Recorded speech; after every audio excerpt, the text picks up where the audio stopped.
Hola, este es el video de la pirámide de Kelsen para principiantes explicada por un principiante. Así es, supongo que estás aquí porque quieres entender qué es la pirámide de Kelsen de la forma más rápida y sencilla posible. Y eso es lo que vamos a hacer. Primero tenemos que entender quién era Don Hans Kelsen, tenemos que conocerlo. Don Hans Kelsen fue un jurista que nació en Praga hace muchísimos años y que era un positivista empedernido. Él estaba convencido de que la norma tenía que estar escrita. La norma tenía que siempre tener un ordenamiento que dijera cuál ley tenía que estar por encima de cuál ley, cuál norma tenía que estar por encima de cuál norma. Y por eso es que él crea esta pirámide que muchos años después la conocemos como la pirámide de Kelsen. Ahora sí, ¿qué es la pirámide de Kelsen o cómo podemos entender la pirámide de Kelsen? Pues entendámosla como una pirámide alimenticia. ¿Quién se va a comer a quién? En este caso, una norma jurídica se va a comer a la otra. La primera de todas, la más fuerte, el tiburón blanco, es la constitución política. Es la norma de normas, la ley de leyes. Es lo más importante que hay. No hay ninguna norma que pueda estar por encima de la constitución política, ni los tratados internacionales. Mucha gente confunde y cree que los tratados internacionales en temas de derechos humanos están por encima de la Constitución, pero no es así. La Constitución siempre va a estar de primera. Por eso vemos en segundo lugar los tratados internacionales. Pero los tratados internacionales tienen mucha fuerza y se pueden comer a las leyes. Las leyes son un cardumen de peces que se dividen en dos. Las leyes ordinarias, que son todas esas leyes que vemos por ahí, y las leyes especiales, que son esas leyes que buscan reglamentar una actividad en específica. Por ejemplo, la ley de protección de la violencia contra la mujer busca reglamentar ese acto vandálico. Por eso es que se llaman especiales. Pero son muchas. Y se pueden comer a los reglamentos. Porque los reglamentos, aunque hay muchos tipos, los reglamentos son como los que van ordenando, ordenan las leyes, ordenan cómo funciona una ley en específico. Por ejemplo, cómo con la ley de impuestos, cómo se van a cobrar esos impuestos. Bueno, el reglamento lo explica. O, por ejemplo, si acabamos de hablar de la ley de violencia contra la mujer, tiene un reglamento que busca proteger a la mujer como víctima. O sea, el reglamento siempre va a ir ahí. Es como ese tiburón que lleva una remorilla pegada. Ese es el reglamento de la ley. Luego también existen, por ejemplo, los reglamentos en temas de instituciones autónomas. Por ejemplo, acá en Costa Rica tenemos una institución autónoma como lo es, por ejemplo, la Universidad de Costa Rica, que tiene su propio reglamento de cómo funciona, cómo administran sus recursos.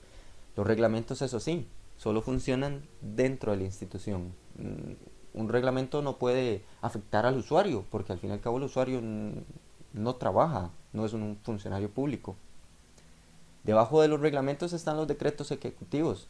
Aquí solo es importante entender que el más dificilillo de todos es el decreto de emergencia. Mm, Acá en Costa Rica no tenemos ejército, pero con un decreto de emergencia podríamos armar un ejército. En los países que sí lo tienen, el decreto de emergencia activa a los distintos cuerpos militares. Evita que se tengan que pasar por un proceso los fondos para ayudar a las víctimas. Entonces agiliza la repartición de esos fondos. Luego los decretos ejecutivos no llegan a tener un rango de ley, no son tan fuertes, pero ciertamente en la práctica son casi leyes. Eso hay que tenerlo muy claro. Luego siguen las directrices. Las directrices las manda un máximo de una institución. Podemos entenderlo como un presidente ejecutivo, como un director ejecutivo de cualquier institución, cuando manda directrices que se van a cumplir siempre en la institución. Obviamente su competencia no sale de su propia institución, órgano, ente, lo que sea. Y ahora sí, veamos esta pirámide como un iceberg, ¿verdad? Imaginémoslo ahora sí como ese iceberg de hielo frío que está ahí, tal vez tiene un oso polar encima, que está flotando en el mar. Bueno, ese mar es la costumbre. Hay que entender que todo ordenamiento jurídico está muy permeado por la costumbre de su región. Como les decía, Costa Rica no tiene ejército, por lo cual nuestra costumbre no es bélica. Nuestro ordenamiento jurídico tampoco lo es. No es nada bélico. No usamos fuerzas armadas para nada. Pero, por ejemplo, somos un país donde nuestra costumbre es ser bastante desconfiados, por lo cual tenemos un ordenamiento jurídico que tutela mucho eso, tutela la seguridad jurídica del costarricense.